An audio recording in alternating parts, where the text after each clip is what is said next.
Pregnancy কিটটাতে এবারও একটা দাগ আসলো। সেটা দেখে রাগে অন্তর আমাকে এক থাপ্পড় বসিয়ে দিল। আমি ফ্লোরে ছিটকে পড়লাম। ঠোঁট কেটে রক্ত বের হয়ে আসলো আমার। গালিগালাজ করতে করতে বলল, তুই একটা অপয়া, তুই বন্ধা, তুই জীবনেও আমাকে সন্তানের মুখ দেখাতে পারবি না। আমি তোকে তালাক দিব। আজই আমার বাসা থেকে চলে যাবি তুই। ওর চিল্লাচিল্লি শুনে আমার শাশুড়ি আমাদের রুমে চলে আসলো। এসেই বলল, কি হয়েছে বাবা, এভাবে চিল্লাচিল্লি করছিস কেন? শরীর খারাপ করবে তো? অন্তর তীব্র রাগে গজগজ করতে করতে বলল, কি হবে আবার? ও একটা বন্ধামা, ও বাচ্চা জন্ম দিতে পারবে না। বিয়ের 6 বছর হয়ে গেল, একটা বাচ্চা জন্ম দিতে পারল না। ওকে নিয়ে ঘর করা যায় না মা। আমি তাকে বললাম, বাচ্চা হচ্ছে না সেই দোষ আমাকে দিচ্ছেন কেন? সমস্যা তো আপনারও থাকতে পারে। আমার মা আমাকে ডাক্তার দেখিয়েছেন। ডাক্তার বলেছে আমার মা হওয়ার সম্পূর্ণ ক্ষমতা আছে। আপনি ডাক্তার দেখান, এরপর বোঝা যাবে দোষটা কার। আমার কথা শুনে অন্তর এসে আমার চুলের মুঠি ধরে বলল, তোর মা তোকে ভুয়া ডাক্তার দেখিয়েছে, বুঝেছিস? ভালো ডাক্তার দেখালে তোর সমস্যা ঠিকই ধরা পড়তো। আমার কোনো সমস্যা নাই, বুঝলি? আমার দিকে ভুলেও আঙ্গুল তুলবি না, আর কখনো যদি তুলিস তাহলে তোর আঙ্গুল সহ এই মুখটা একদম ভেঙে ফেলবো আমি। কথাটা মনে থাকে যেন। খুব শক্ত করে চুলে ধরার কারণে বেশ ব্যথা পাচ্ছিলাম আমি। ওনাকে ছাড়ানোর চেষ্টা করতে করতে বললাম, আমি তো আঙ্গুল তুলিনি, শুধু আপনাকে ডাক্তার দেখাতে বলেছি। তাছাড়া এমনও তো হতে পারে আল্লাহ আমাদের পরীক্ষা নিচ্ছেন। দেরি করে কি কারো বাচ্চা হয় না? আমাদের হয়তো দেরি করে দিবেন, একটু ধৈর্য ধরুন। অন্তর দাঁতে দাঁত চেপে বলল, তোর মুখে তো কথার খই ফুটেছে। ধৈর্য ধরুন বলছিস? এত কথা কোথায় শিখেছিস তুই? তুই আমাকে এসব কথা বলার কে? তোর কথা শুনতে হবে এখন আমার? সাহস কোথায় পেলি তুই এসব বলার? বলে আমার চুলের মুঠি আরও শক্ত করে ধরল অন্তর। আমি ব্যথায় কুকড়ে উঠলাম। মুখ দিয়ে আহ শব্দ বেরিয়ে আসলো। অন্তর আমাকে সেইভাবে ধরে রেখেই বলল, তোর প্রমাণ লাগবে তাই না? দাঁড়া, তোকে প্রমাণ আমি দেব। তোকে এবার এমন প্রমাণ দেব তুই কল্পনাও করতে পারবি না। খুব তো বেড়েছিস তাই না? পাখা গজিয়েছে তোর, তোর পাখা কেটে ফেলার ব্যবস্থা করছি। বলে আমাকে ছেড়ে দিল। এরপর বাসা থেকে বের হয়ে গেল। আমি সেইভাবেই বসে রইলাম। এত কিছুর পরও আমার শাশুড়ি একটা কথাও বললেন না, বরং ছেলে যাওয়ার পর একটা মুখ ভেঙচি দিয়ে আমার ঘর থেকে বের হয়ে গেলেন। কিছুক্ষণ স্তব্ধ হয়েই বসে রইলাম। এরপর আমি আস্তে আস্তে উঠে বাথরুমে গিয়ে চোখ মুখে পানি দিয়ে পরিষ্কার করে নিলাম। এলোমেলো চুলগুলো ঠিক করে নিলাম। বিছানায় বসে নিজের এলোমেলো হওয়া জীবনটার পিছনের স্মৃতিগুলো স্মরণ করতে লাগলাম। অন্তরের সাথে বিয়ে হয়েছে আমার 6 বছর হলো। আমাদের কোনো সন্তান নেই।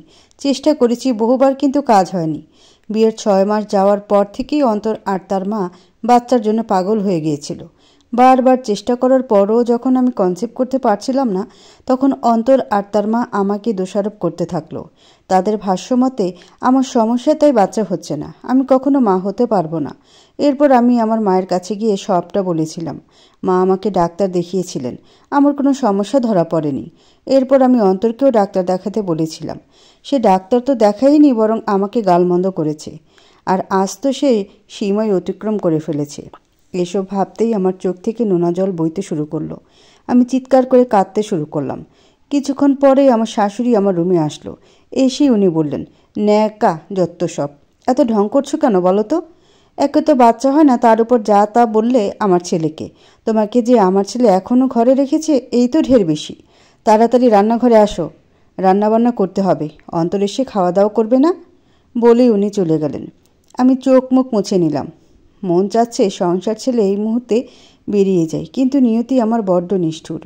ছোট থাকতেই বাবা মারা গেছে। মাই আমাকে একা বড় করেছে।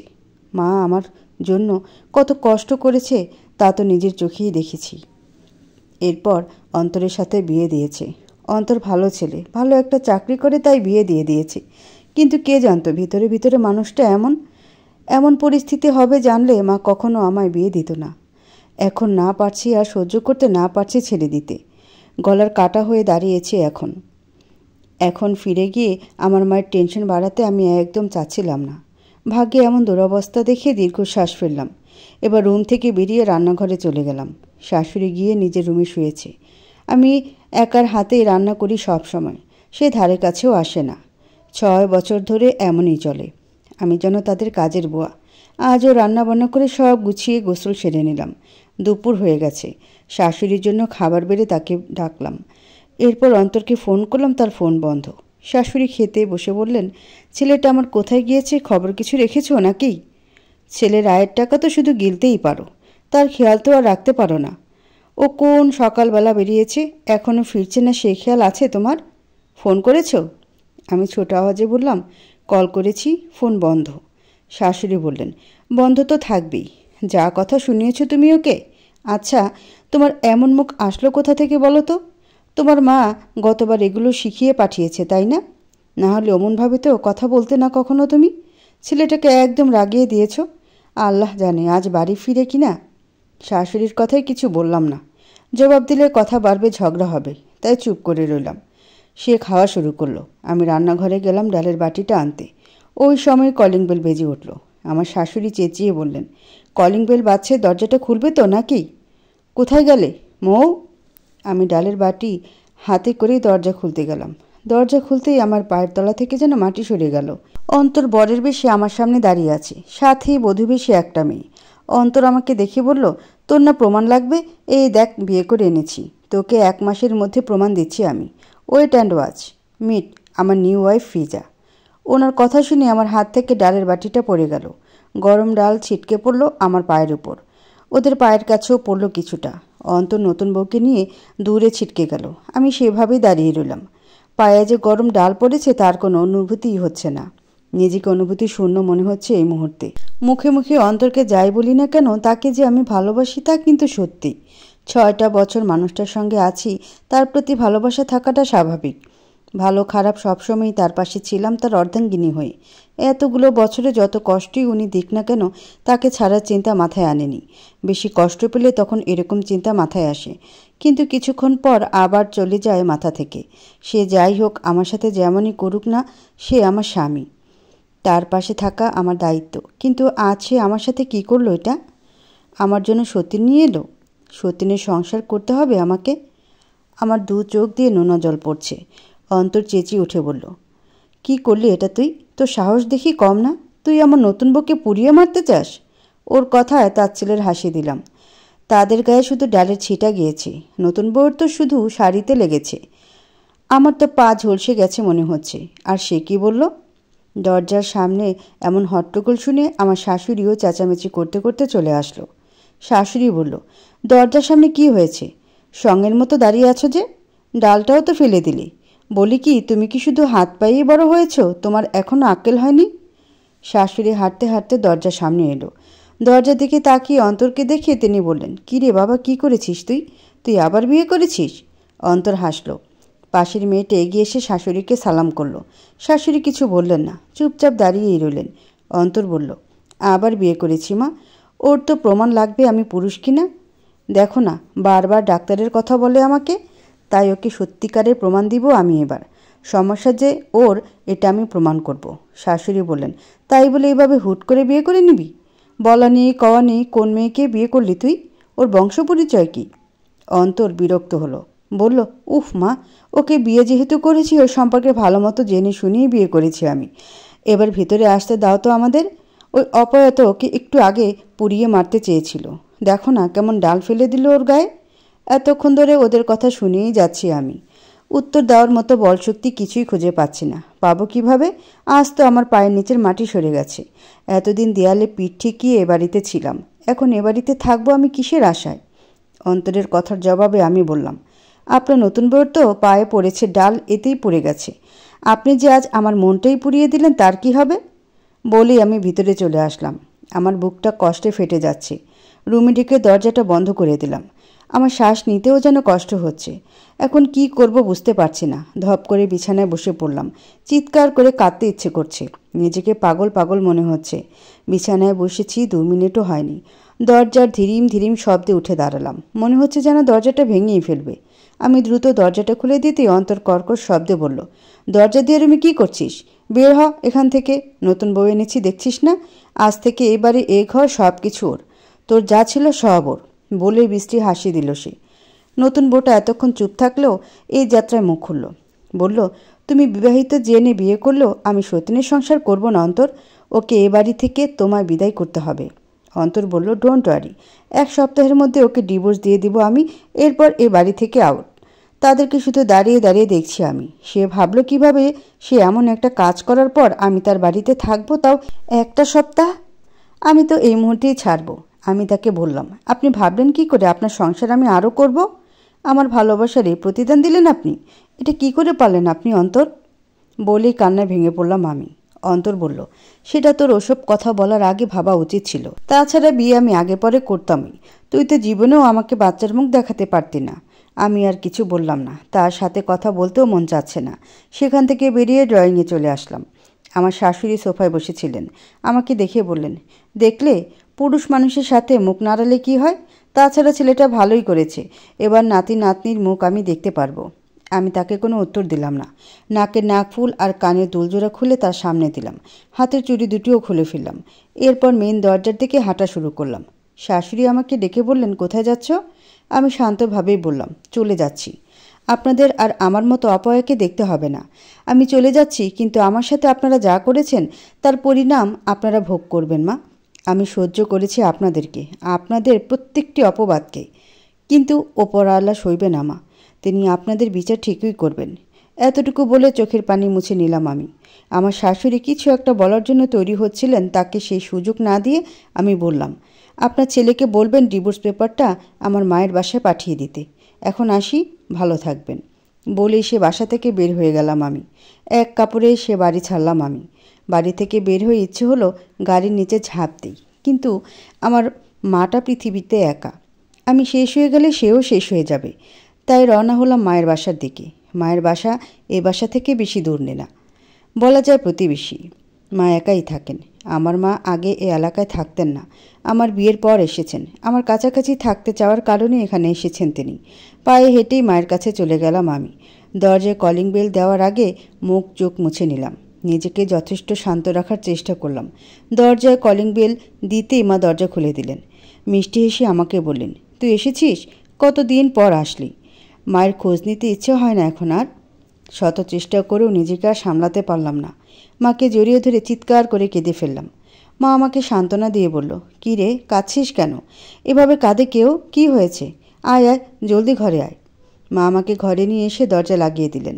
এরপর বিছানায় বসিয়ে জিজ্ঞেস করলেন, কী রে, কী হয়েছে? এভাবে কাঁদছিস কেন? ও বাড়ির কেউ আবার কিছু বলেছে, তাই না? তুই বলিসনি তোর কোনো সমস্যা নেই? অন্ত ডাক্তার দেখিয়েছে? ওরও তো কোনো সমস্যা থাকতে পারে। ওর মাকে। মা থেমে গেল। আমার পায়ের দিকে তাকিয়ে বলল, এ কি পায়ের কী অবস্থা বানিয়েছিস? পড়ল কি করে?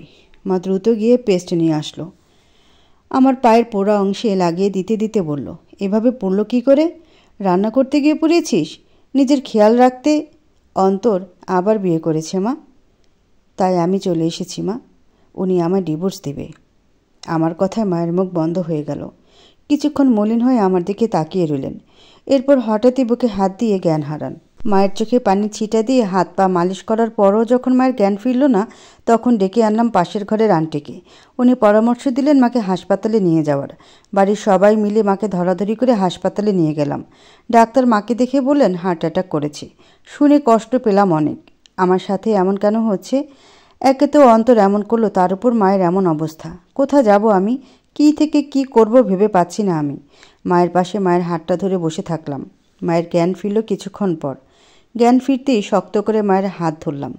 মা কেঁদে ফেললেন। কাঁদতে কাঁদতেই বললেন, মা রে, এমন হলো কেন বলতো? তোর কপালে এমনটাই হওয়ার ছিল? মা হই আমি এসব কীভাবে সহ্য করি বল? এখন তোর কি হবে? মায়ের কথায় আমিও কেঁদে ফেললাম। মাকে বললাম, তুমি কেঁদো না, কপালে যা হওয়ার হয়েছে। ওপরওয়ালা ঠিক বিচার করবেন। তুমি টেনশন করো না মা, তোমার কিছু হলে আমি মেনে নিতে পারবো না। মা ও আমি দুজনেই সমান তালে কাঁদছি। আমি মাকে বারবার সান্ত্বনা দিচ্ছি, মাকে বোঝাচ্ছি আমার একটা ব্যবস্থা হবেই, কিন্তু আসলে কি হবে আমার? হাসপাতালে কেটে গেল 3 দিন। 3 দিন পর বাড়িতে ফিরলাম আমরা। রাস্তা দিয়ে আসার সময়ই দেখেছিলাম আশেপাশের মানুষ আমাদের দিকে কেমন করে যেন তাকাচ্ছিল। কেউ কেউ হেসে হেসে কানাকানি করছিল। বুঝলাম না এমন কেন করছে। আমরা বাড়ি চলে আসলাম। বাড়িতে এসে সব গুছিয়ে মায়ের জন্য রান্না করে নিলাম। মাকে খাইয়ে নিজেও খেয়ে নিলাম। এরপর বিকেলের দিকে আমাদের পাশের ঘরের আন্টি আসলেন। ওনার নাম রোমা। উনি ওই দিন মাকে হাসপাতালে নিয়ে যাওয়ার কথা বলেছিলেন। আন্টি এসে মায়ের ভালো মন্দ খোঁজ খবর নিলেন। এরপর বললেন, তোমার মেয়েকে না তুমি ডাক্তার দেখাইছিলে সুমি? তুমি না আমারে বললা তোমার মেয়ের কোনো সমস্যা নাই, তাহলে এগুলো কি শুনি সুমি? ওনার কথার মানে কিছুই বুঝলাম না। মা আর আমি একে অপরের দিকে তাকিয়ে আছি। আমি ওনাকে বললাম, কি হয়েছে আন্টি? আন্টি বললেন, তোমার জামাই নাকি আবার বিয়ে করছে। অন্তরের মা পুরা এলাকা বলে বেড়াইতেছে তুমি বন্ধা, তাই তার ছেলে আবার বিয়ে করছে, তোমাকে তালাক দিয়ে দিবে, আরও নানান কথা। অবাক হলাম আমি। এর মধ্যে সারা এলাকায় বলেছে আমার বাচ্চা হবে না, মানে আমার ঘাড়ে সব দোষ দিয়ে দিল। কি করব আমি এখন? কে বিশ্বাস করবে আমার কথা? ভেতরে ভিতরে ভেঙে পড়লাম, কিন্তু কাউকে বুঝতে দিলাম না। মা তো কেঁদে ফেললেন, বললেন, ওরা খুব খারাপ আপা, আমার মেয়েটার কোনো দোষ নেই, ওরে মিথ্যা অপবাদ দিয়ে আমার মেয়েটাকে ঘরছাড়া করেছে আপা। আন্টি বললেন, আমি তো জানি বোন, কিন্তু মহল্লার সবাই তো জানে না। অন্তরের মা যেইভাবে সবার কাছে বইলা বেড়াইতেছে, তোমারে আর কি বলমু, মহল্লার একটা মানুষেরও জানানের কাম বাদ নাই। মা বললেন, ওই মহিলাকে আর তার ছেলেকে আমি যদি আগে চিনতাম তাহলে জীবনও মেয়েকে ওদের বাড়িতে বিয়ে দিতাম না আপা, ওরা মানুষ না। মহিলা আমাকে সান্ত্বনা দিলেন, আমাকেও বিভিন্ন উপদেশ দিলেন, এরপর চলে গেলেন। আমি শুধু নিজের পরিস্থিতি কতটা ভয়াবহ তাই ভাবছি। একে তো আমার উপর মিথ্যে অপবাদ দিল, এখন তো মহল্লায় ছড়িয়ে দিল সেই অপবাদ। দীর্ঘশ্বাস ফেললাম এসব ভেবে। এর মাঝে কেটে গেল কয়েকদিন। ঘর থেকে বের হওয়াই দায় হয়ে গেল। কেউ দেখলেই নানান কটূক্তি করে, আমাদের দেখলেই নানান কথাই শোনাচ্ছে। চুপচাপ শুনেই যাচ্ছি, কোনো উত্তর দিচ্ছি না। ওপরওয়ালার বিচারের আশেই তাকিয়ে আছি। আজ বিকেলে আবার ডিভোর্স পেপার চলে এসেছে আমাদের বাড়িতে। এর কথা আগেই জানতাম, কারণ এটা বাড়িতে আসার আগে মহল্লার সবার কানে পৌঁছে গেছে যে এটা আজ আসবে। অন্তরের মা গিয়েই সবার কাছে বলেছে এই খবর। বাতাসে বাতাসে আমার কানেও চলে এসেছে এই খবর। এই যন্ত্রণা যেন মরণ যন্ত্রণার সমতুল্য। নিজেকে এখন পাগল পাগল লাগছে। শেষ পর্যন্ত অন্তরের সাথে আমার সব সম্পর্ক শেষ হয়ে গেল। সে নিজের হাতে সব কিছু শেষ করে দিল। আলাদা হয়ে গেলাম আমরা। এখন দুজনের রাস্তা আলাদা আলাদা। তার সাথে আমার আর কোনো সম্পর্ক নেই ভাবলে বুকটা খা খা করে ওঠে। মানতে পারছি না যেন এটা আমি, কিন্তু সত্যি তো আর মিথ্যা হয় না। সময় চলতে থাকে, কেটে গেল আরও কয়েকটা দিন। একে তো এমন যন্ত্রণা, তার উপর আশেপাশে মানুষের কটু কথা। ভীষণ কষ্ট দিচ্ছে আমাকে এগুলো। গতকাল তো দেখেছি অন্তর তার নতুন বউ নিয়ে আমাদের বাসার সামনে দিয়ে হেঁটে যাচ্ছে। কী সুন্দর হেসে হেসে যাচ্ছে আর কথা বলছে তার সাথে। এসবের পর নিজেকে সামলাতে বড্ড কষ্ট হচ্ছিল আমার। মাও বোধ হয় আমার কষ্ট বুঝলেন। একদিন বিকেলে মা আমাকে বললেন, তোকে একটা কথা বলার ছিল। আমি তখন জানালা দিয়ে বাইরে তাকিয়েছিলাম। মায়ের কথা শুনে তার দিকে তাকিয়ে বললাম, বলো। মা বললেন, আগামীকাল তোর ছোটো মামা তোকে নিতে আসবে। আমি আশ্চর্য হলাম, জিজ্ঞেস করলাম, কেন, কি হয়েছে? মা বললেন, কিছু হয়নি, তুই এখন থেকেই সেখানেই থাকবি। মায়ের কথা ঠিক বুঝলাম না। আমি এখন থেকে সেখানেই থাকবো মানে? আমি মামার বাড়িতে থাকতে যাব কেন? মাকে বললাম, মানে সেখানে পাঠাচ্ছ কেন আমাকে? মা দীর্ঘশ্বাস ফেললেন, বললেন, পাঠাচ্ছি না, চলে যাচ্ছি, এখানে আর থাকছি না। বাড়িওয়ালাকে না করে দিয়েছি, টেলার্সও বন্ধ করে দিয়েছি।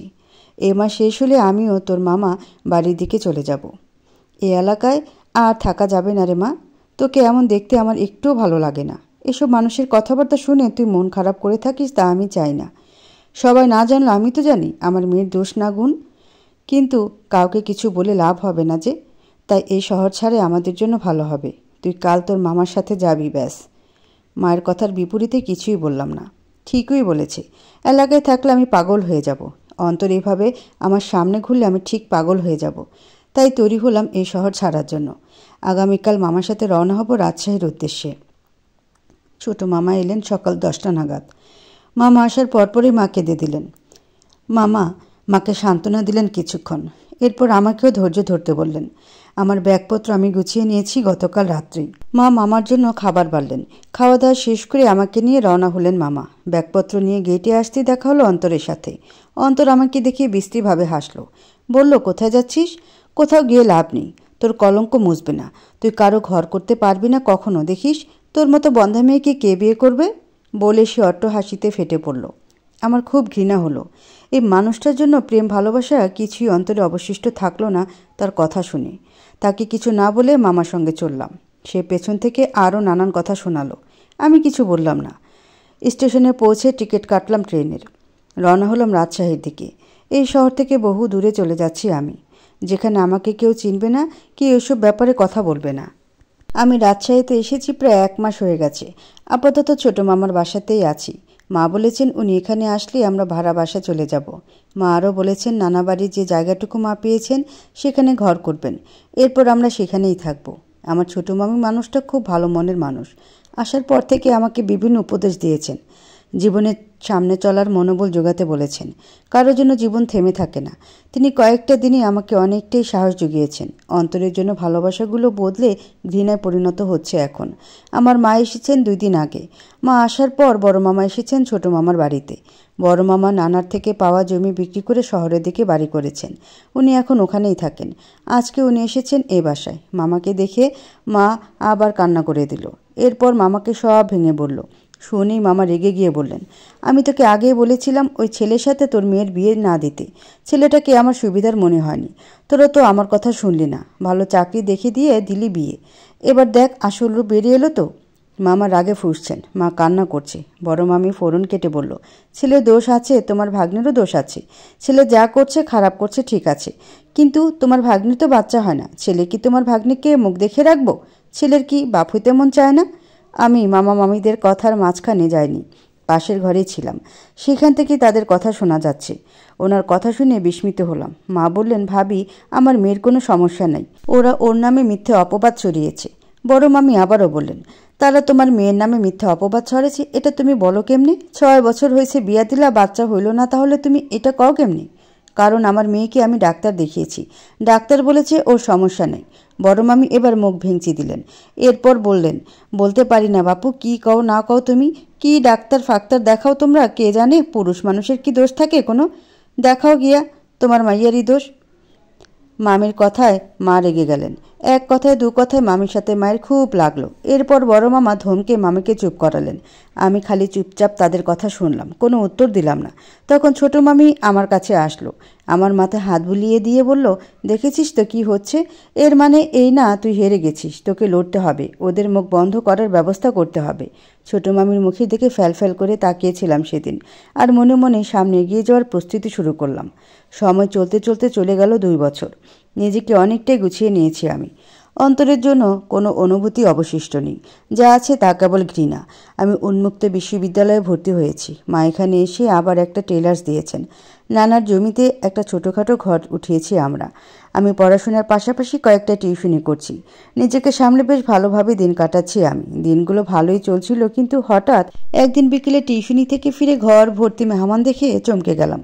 আমাকে দেখে আমার ছোট মামার মেয়ে মিতু দৌড়ে এসে বলল, মো আপু, আম্মু বলেছে তোমাকে পিছনের দরজা দিয়ে ঘরে যেতে। সামনে অনেক মেহমান তোমাকে দেখতে এসেছে। আমি ওকে কিছু বললাম না। পিছনের দরজা দিয়ে ঘরে গেলাম। দেখলাম বড় মামা আর বড় মামি এসেছে। মায়ের সাথে তারা কি যেন বিষয়ে কথা বলছে। ছোট মামি আমাকে দেখে আমার কাছে আসলেন। মন খারাপ করে বললেন, তোর জন্য আমার খুব কষ্ট হয় রে মৌ। আমার যদি ক্ষমতা থাকতো তাহলে আমি এদের ঝাঁটাপিটা করে বাড়ি থেকে তাড়াতাম, কিন্তু আমার সেই ক্ষমতা নেই রে। আমি তোকে সাহস নিয়ে চলতে বললেও আমার সাহস নেই রে। আজ তোর জন্য কিছু করতে পারলাম না আমি, আমাকে ভুল বুঝিস না তুই। আমি মামির কথার মানে কিছুই বুঝলাম না। মামিকে জিজ্ঞেস করলাম, কি হয়েছে মামি, এভাবে কথা বলছে কেন? মামি বললেন, তোকে দেখতে এসেছে, পছন্দ হলে এক্ষুনি আগ পরিয়ে নিয়ে যাবে। তোর বড় মামা আর মামি নিয়ে এসেছে সম্বন্ধটা, এবার বোধহয় তোর বিয়েটা হয়েই যাবে। আমি অবাক হলাম। তারা আমাকে বিয়ে দেওয়ার জন্য উঠে পড়ে লেগেছে কেন? গত 2 বছরে বড় মামা আর মামি অসংখ্য বিয়ের প্রস্তাব এনেছে আমার জন্য। মা বা আমি কেউ রাজি হইনি। এবার একদম পাত্রপক্ষ নিয়েই এসেছে। মামিকে জিজ্ঞেস করলাম, মা কি বলেছে? মামি দীর্ঘশ্বাস ফেললেন। বললেন, তোর বড় মামা আর মামি তোর মায়ের মাথাটা খেয়ে নিয়েছে। ফুসলে ফাসলে তাকে রাজি করিয়ে নিয়েছে, তোর মাও রাজি হয়ে গেছে। আমি অবাক হলাম। ছোট মামি আবার বললেন, ছেলে আগে সুইজারল্যান্ডে ছিল, সেখানে এক বিদেশিকে বিয়ে করেছিল, কিন্তু সে চলে গেছে অন্য একজনের সাথে। একটা মেয়ে আছে, বয়স 5 বছর হবে। মেয়েটা শুধু মা মা করে, তাই আবার বিয়ে করতে চাচ্ছে। ভাই বোন নেই, কিন্তু মা বাবা আছে। পাত্র বেশ বড় লোক, তাই তোর মামা মামি ধরে এনেছি। এটুকুই জেনেছি আমি। আমি কিছু বললাম না। ধপ করে বিছানায় বসে পড়লাম। কিছুক্ষণ পর মা এলেন আমার কাছে। এসে মামির বলা কথাগুলো বললেন। এরপর বললেন, আমারও ছেলে পছন্দ হয়েছে এবার। আমি চাই তুই এই ছেলেকে বিয়ে কর। আমি আর কতদিন থাকবো? আমার পর তোর খেয়াল কে রাখবে? বলেই মা কেঁদে ফেললেন। আমি মায়ের দিকে তাকিয়ে থাকলাম কিছুক্ষণ। মাকে কখনো কষ্ট দিতে চাই না আমি। এমনিতেই অনেক কষ্ট করেছে মা আমার জন্য, তাই মায়ের কথায় রাজি হয়ে গেলাম। মা একটা লাল রঙের শাড়ি এনে দিলেন আমাকে। শাড়িটা গায়ে জড়িয়ে আমি তৈরি হলাম পাত্রপক্ষের সামনে যাওয়ার জন্য। আমি তৈরি হয়ে বসে আছি, তখন ছোটো মামি আমার কাছে আসলেন। তিনি মাথায় হাত বুলিয়ে দিচ্ছিলেন। আমি তাকে জিজ্ঞেস করলাম, আমার বিয়ের ব্যাপারে ছেলে জানে? ছোটো মামি মলিন মুখে বললেন, এর জন্যই তো তোকে বিয়ে করছে। আমি বললাম, মানে? পাত্র বিয়ের জন্য এমন মেয়ে খুঁজছিল যার বাচ্চা হয় না, যাতে তার মেয়েকে নিজের ভেবে লালন পালন করে, সৎ মায়ের মতো আচরণ যাতে না করে, সন্তানের মর্ম বুঝে। তোর মামি তোর কথা বলেছে, তুই বন্ধা শুনেই তারা এসেছে। শুনে আমার মাথায় আকাশ ভেঙে পড়ল। এই মিথ্যা অপবাদ নিয়ে আমার জীবন কাটাতে হবে? কি বলবো আমি? এর প্রতিবাদ করব না আমি? ছোট মামিকে কিছু বলবো এর আগে মা আর বড় মামি চলে আসলো। আমাকে নিয়ে গেল পাত্রপক্ষের সামনে। মা যেতে যেতে আমাকে বলল, মা রে, একদম শান্ত থাকবি, এমন কোনো কাজ করবি না যাতে তোর বিয়েটা ভেঙে যাক। আমি খুব করে চাই তোর এই বিয়েটা হোক। আমি চুপ থাকলাম। এক নজর মায়ের দিকে তাকালাম। মায়ের মলিন মুখটা দেখে আর কিছু বললাম না, চুপচাপ এগিয়ে গেলাম। মাও চাইছে এই অপবাদ নিয়ে দ্বিতীয়বার বিয়ের পিঁড়িতে বসি আমি। পাত্রপক্ষের আমাকে পছন্দ হলো, সাথে সাথে বিয়ে পড়িয়ে দিল আমার। বন্ধা পরিচয় নিয়েই অন্য কারো স্ত্রী হয়ে গেলাম। চোখ দিয়ে নোনা জল গড়িয়ে পড়ছে। জীবনটা একদম তিক্ত মনে হচ্ছে এই মুহূর্তে। ছোট ছোট হাতে কেউ আমার চোখের পানি মুছতে মস্তিষ্ক সচল হলো আমার। চোখ তুলে সামনে তাকাতেই দেখলাম ছোট্ট একটা মেয়ে, দেখতে বিদেশিদের মতোই। মেয়েটা আমার চোখে জল মুছে দিয়ে বলল, তুমি কাঁদছো কেন? বাবা কি তোমাকেও বকেছে? বাবা একটুও ভালো না, আমাকেও খালি বকাবকি করে। তুমি কেঁদো না, আমি তোমাকে খুব আদর করব, তোমার সব কথা শুনবো। আমি চুপ করে মেয়েটার কথাগুলো শুনলাম। এটা যে আমার স্বামীর মেয়ে তাতে কোনো সন্দেহ নেই। মেয়েটার চেহারাটা ভীষণ মায়াবী। মেয়েটা বারবার আমাকে দেখছে আর হাসছে, মাঝে মাঝে আমার গাল টেনে দিচ্ছে। হঠাৎ করে ও বলল, আমার মা, বলেই খিলখিল করে হেসে উঠল। ভীষণ সুন্দর ওর হাসি, কিন্তু আমি চমকে উঠলাম। কখনো মা ডাক শুনিনি আমি। ওর মুখে মা ডাক শুনে বেশ ভালো লাগলো। মেয়েটা আমাকে বলল, তোমাকে একটা চুমু দিই? আমি কি বলবো ভেবে পাচ্ছি না। আশেপাশে তাকিয়ে দেখলাম সবাই কথাবার্তায় ব্যস্ত। আমি একদম নিচু সুরে ওকে বললাম, দাও। ও আমার দু গালে দুটো চুমু খেলো। এরপর বলল, আরও দিই? আমি হেসে ফেললাম ওর কথায়। আমার পাশের মানুষটা এ যাত্রায় বলল, জেনিসা, দুষ্টুমি করো না মায়ের সাথে, তাহলে মা তোমাকে একটু আদর করবে না। আমি চমকে উঠলাম তার কথায়। পাশ ফিরে তার দিকে তাকালাম। গম্ভীর মুখে আমার দিকে তাকিয়েছিলেন তিনি। উনি আমার দিকে তাকিয়ে আছেন দেখে দ্রুত চোখ ফিরিয়ে নিলাম আমি। মেয়েটা মুখটা ভার করে তার কোলে গিয়ে বসলো। সেও মেয়েকে জড়িয়ে ধরে একটা চুমু খেলো। এরপর সবার দিকে মনোযোগ দিল। আমি চুপচাপ বসে রইলাম। সন্ধ্যার দিকে আমাকে নিয়ে তাদের বাড়িতে রওনা হলো তারা। হঠাৎ করে বিয়ে করে শ্বশুরবাড়িতে যাচ্ছি। কি থেকে কি হয়ে গেল? কে ভেবেছিল আজ টিউশন থেকে ফিরে এমন একটা কাণ্ড হবে? যাই হোক, মা যে এতে খুশি হয়েছে তাই অনেক। এ বয়সে আমাকে নিয়ে চিন্তিত থাকুক সেটা আমি চাই না। সেই আমার ছোট্ট কাল থেকেই আমাকে নিয়ে চিন্তা করে এসেছেন তিনি। আমার যখন বয়স 5 তখন আমার বাবা মারা গিয়েছিল। আমার বাবা পেশায় একজন উকিল ছিলেন। কি যেন একটা কেস লড়তে গিয়ে বিরোধী পক্ষের শত্রুদের হাতে খুন হন তিনি। এরপর থেকে মা একা হয়ে যান। মাকে দ্বিতীয়বার বিয়ে দিতে চেয়েছিলেন মামারা, কিন্তু মা তা করেননি। আমাকে নিয়ে কাটিয়ে দিয়েছেন সারা জীবন। ছোট থেকে একার হাতে লালন পালন করেছেন আমাকে। তাকে কষ্ট দেওয়ার ইচ্ছে বা মন মানসিকতা কিছুই আমার নেই। তাই তো আজ তার হঠাৎ বিয়ের আয়োজনটা মেনে নিলাম। এইসব ভেবে দীর্ঘশ্বাস ফেললাম। আমার পাশে বসে আছে আমার স্বামী আরশ চৌধুরী। তার কোলে তার মেয়ে জেনিসা চৌধুরী। জেনিসা আমার দিকে তাকিয়ে হাসছে। ওর হাসি দেখে আমিও হেসে ফেললাম। তা দেখে ও বারবার ওনার কোল থেকে আমার কোলে আসতে চাইছে। উনি আটকে রেখেছেন। বারবার এমন করায় উনি বললেন, জেনিসা, বেশি বেশি করছো কেন তুমি? মেয়েটা মুখ ভার করে নিল। এরপর আর একটা কথাও বলল না। আমার অনেক মায় হলো।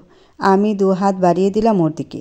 ও এবার বলল, মামুনি আমায় নিতে চাচ্ছে, ছাড়ো তুমি আমাকে। তুমি একটুও ভালো না, আমি মামুনির কাছে যাব। ওর কথায় উনি আমার দিকে তাকালেন। আমি 2 হাত বাড়িয়ে দিয়েছি দেখে জেনিসাকে ছেড়ে দিলেন উনি। আমি ওকে কোলে নিলাম। ওর গালে একটা চুমু খেলাম। ও তা দেখে আমার গালেও চুমু খেলো। এরপর আমাকে বলল, তোমার নামটা খুব সুন্দর। আমি হেসে বললাম, তুমি আমার নাম জানো? হ্যাঁ, সুজানা কবির মৌ। তোমার নাম? তুমি আমার নামও জানো না? এত রাগ আমার সাথে? আমার নাম জেনিসা চৌধুরী। জানো, তোমাকে আমার খুব ভালো লেগেছে। তুমি ভীষণ মিষ্টি দেখতে। আমি এখন থেকে সব সময় তোমার সাথে থাকব। বলে ও আমার গলা জড়িয়ে ধরল। আমি শুধু বললাম, আচ্ছা। এরপর থেকে ওর কথা শেষ নেই। একটার পর একটা কথা বলেই যাচ্ছে। এত পাকা পাকা কথা বলে মেয়েটা। শুনতে শুনতে বিরক্ত হলাম আমি। কিন্তু পাশ ফিরে দেখছি উনি মুসকে মুসকে হাসছে আর জেনিসার দিকে তাকাচ্ছে। সে মোটেও ওর কথায় বিরক্ত হচ্ছে না, মেয়ের কথাগুলো শুনে যাচ্ছে, মাঝে মাঝে টুকটাক জবাব দিচ্ছে। শ্বশুরবাড়ি এসে পৌঁছেছি কিছুক্ষণ আগে। তাদের বাড়িটা অনেক বড় আর সব জায়গায় আভিজাত্যের ছোঁয়া। ভালোই টাকা পয়সা আছে। আমি গাড়ি থেকে নামতেই জেনিসা আমার হাত ধরে টেনে আমাকে ভিতরে নিয়ে গেল। ভিতরে যেতে যেতেই বলল, রূপা আন্টি দেখো, আমার মাকে নিয়ে এসেছি। কোথায় তুমি? তাড়াতাড়ি এসো, দেখে যাও। ওর কথা শুনে একটা মহিলা বেরিয়ে আসলো। এসে আমাকে দেখে বলল, আপনি মিস্টার আরশ চৌধুরীর ওয়াইফ? আমি মাথা নাড়ালাম। মহিলা বলল, আমি রূপা আহমেদ, জেনিসাকে দেখাশোনার দায়িত্ব পালন করছি। আমি কিছু বললাম না। আমার শাশুড়ি এসে বললেন, অনেকটা পথ জার্নি করেছো, যাও ঘরে যাও। আমি টগরকে বলছি তোমার জিনিসপত্রগুলো উপরে দিয়ে আসতে। ওনারা বলা মাত্রই জেনিস আমাকে নিয়ে হাঁটা শুরু করলো। বলল, আমি মামনিকে নিয়ে যাচ্ছি আমাদের রুমে। এখন থেকে আমি মামনির সাথে ঘুমাবো। পেছন থেকে আমার শাশুড়ি বললেন, জেনিসা আস্তে আস্তে যাও, পড়ে যাবে তো। ও আমাকে টেনে সিঁড়ি বেয়ে একটা রুমে নিয়ে গেল। সেখানে গিয়েই ও খাটের উপর উঠে বসলো। আমাকে ডাকতে ডাকতে বলল, তুমি এক পাশে ঘুমাবে, বাবা এক পাশে ঘুমাবে, আর আমি মাঝে ঘুমাবো। বলে ও মাঝে শুয়ে পড়ল। আমি হেসে ফেললাম, গিয়ে ওর পাশে বসলাম। ও বলল, তুমি এতদিন কেন আসোনি মম? জানো আমি তোমাকে কত মিস করেছি। আমি একদম ভালো মেয়ে হয়ে থাকবো, তুমি আমাকে ছেড়ে যাবে না। বলে ও আমাকে জড়িয়ে ধরল। বলল, স্কুলে সবাই বলে আমার মা নেই। ওদের কতবার বলেছি আমার মা ছাড়া বিশ্বাসই করে না। এখন আর কেউ বলতে পারবে না। এখন থেকে তুমি আমাকে স্কুলে নিয়ে যাবে, ঠিক আছে? অনেক মায়া হলো মেয়েটার জন্য আমার। মা ছাড়া জীবন আসলেই বড় কঠিন। এতটুকু একটা বাচ্চাকে রেখে তার মা কী করে চলে যেতে পারে? এত পাষাণ্য কোনো মা হয়? আমি যখন এগুলো ভাবছিলাম তখন উনি রুমে আসলেন। জিনিস ওনাকে দেখে ওনাকে ওর অপর পাশে ডাকলো। বলল, তুমি এখানে আসো, আজ থেকে তুমি এখানেই শুবে আর আমি মাঝে মমর পাশে, আমরা একসাথে থাকবো। উনি হাসলেন, বললেন, ঠিক আছে তাই হবে, কিন্তু এখন তোমার খেতে হবে, যাও রূপা আন্টির কাছে যাও, উনি তোমাকে খাইয়ে দেবে। জেনিসা বলল, আমি মমের হাতে খাবো। উনি দীর্ঘ শ্বাস ফেললেন, বললেন, তোমার মম তোমাকে কাল খাইয়ে দেবে। এখন জিদ ধরো না, তুমি এমন করলে মম তোমাকে একটু আদর করবে না, চলে যাবে। ওনার কথা জেনিসা মুখ ফুলিয়ে চলে গেল। কিছুক্ষণ নীরব থাকলেন উনি। আমিও কিছু বললাম না। এরপর উনি আমাকে বললেন, জেনিসা অনেক চঞ্চল স্বভাবের, ভীষণ দুষ্ট। ওকে আমি সব কিছু দিতে পারলেও মায়ের আদর দিতে পারি না। এই জন্যই তোমাকে বিয়ে করেছি। ওর সাথে কখনো খারাপ ব্যবহার করবে না, নিজের মেয়ের মতো দেখবে ওকে। সন্তান কী জিনিস তা তো বুঝি। আশা করছি এমন কিছু করবে না যাতে জেনিসা কষ্ট পায়। আমার জীবন ওকে ঘিরেই।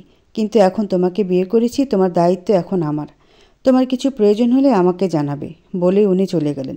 আমি চুপচাপ ওনার কথাগুলো শুনলাম।